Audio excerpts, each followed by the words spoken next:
They Tell Us the Truth in Movies, Part 2.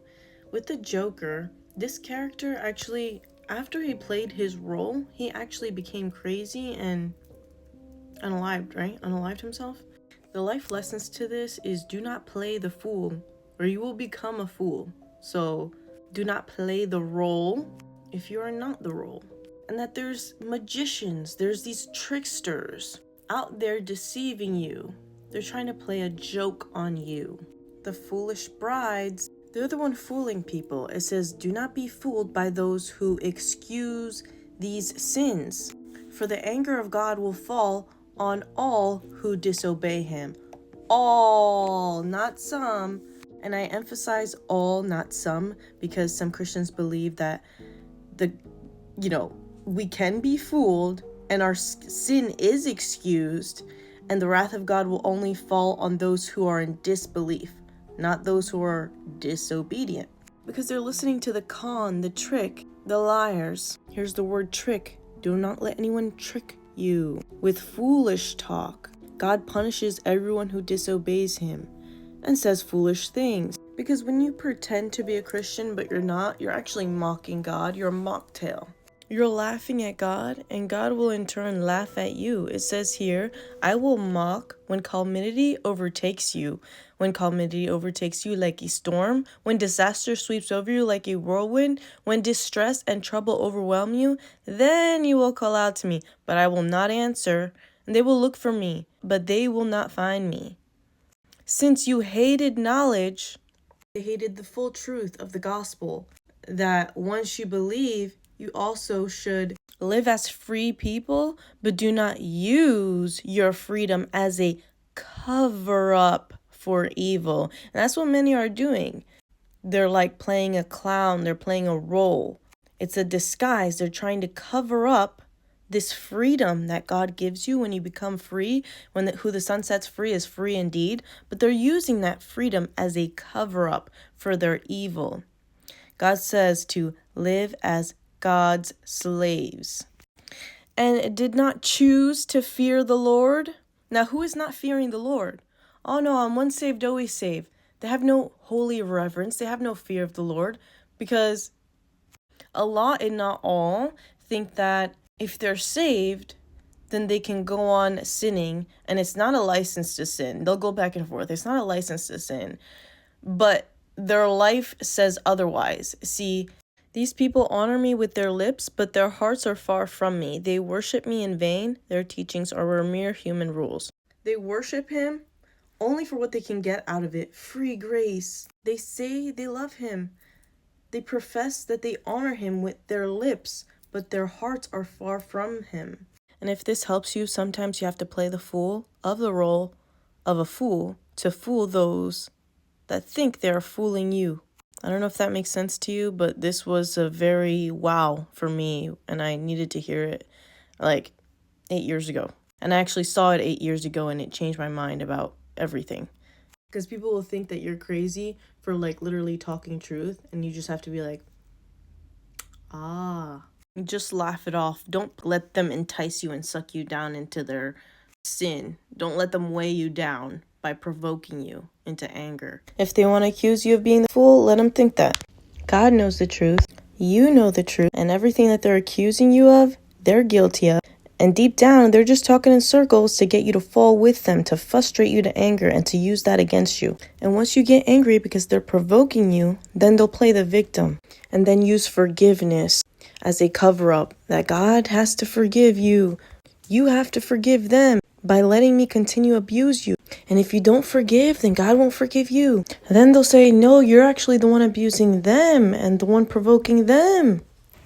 Yes, forgive, but do not tolerate this wicked nonsense that is straight from the pit of hell. They got you confused and they got God confused, because he's not a pushover. And you are allowed to have a holy, righteous anger. Spun to my rebuke, too stubborn. They're instead of accepting the rebuke that, okay, I do need to change how I live. I have been a fool. I have been being a hypocrite, and I have sinned, but that doesn't mean I should continue sinning. They double down. They don't accept the rebuke. They're like, They start trying to nitpick your flaws as a way of deflecting and escaping accountability. For example, if you say, calm down, you need to listen, they'll say, no, you calm down and you listen. Yeah, we know that nobody's perfect.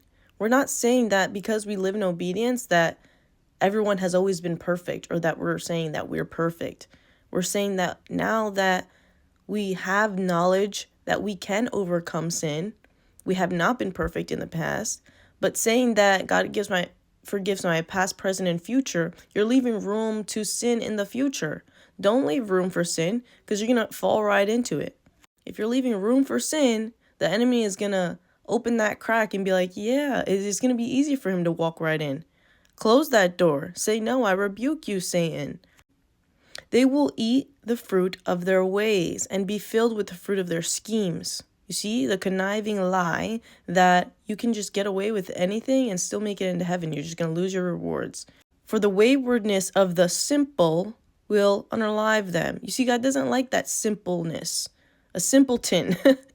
No, it's just the simple gospel. Don't twist it up. Don't overcomplicate it. It's not overcomplicated. You just might be too simple to understand it. Like, don't be like Patrick Star that doesn't understand things and is a fool. You know why Patrick Star is funny?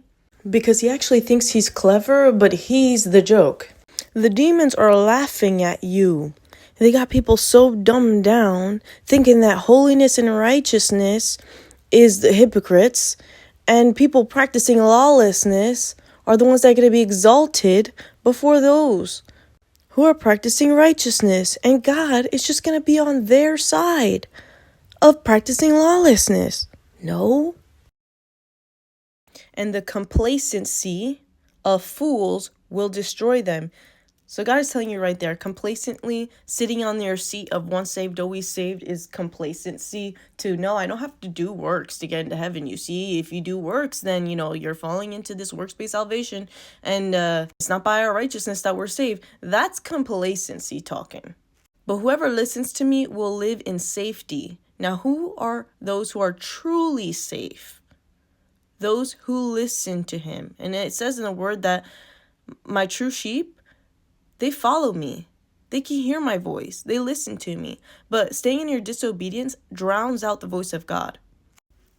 And his true sheep will be at ease, without fear of harm, without fear of going to hell, because they know they're abiding in him. Don't let these seducing spirits try to drag you into hell with them. See, they're all pointing at each other. Oh, this one, his overly grace is pointing at overly works. Okay, well, does that make it any less hypocritical? You see how they're a mocker? They think that God's going to be on their side and prepare a table before them in the presence of their enemies. But their enemies are those who practice righteousness. You think God is going to be on the camp of being on your side if you're practicing lawlessness and then putting a table in the presence of your enemies, of those who are practicing righteousness? That's so twisted. This verse is because God calls you his friend, just like he called Abraham his friend. And he doesn't call those who stay in lawlessness a friend. He calls you an enemy of him when you're a friend of the world. So that's why he backs up those in righteousness. That's why he says, do not touch my anointed, because they're backed up by scripture.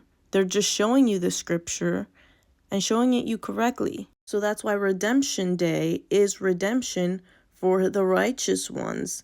He's going to show you off. He's going to take pleasure in knowing that you did the right thing.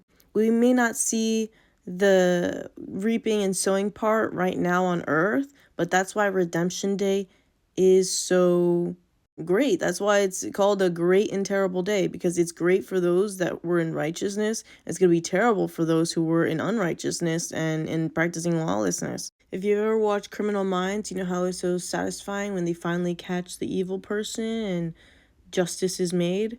It's kind of like that. Justice is gonna be made on that day, and everyone will see the truth.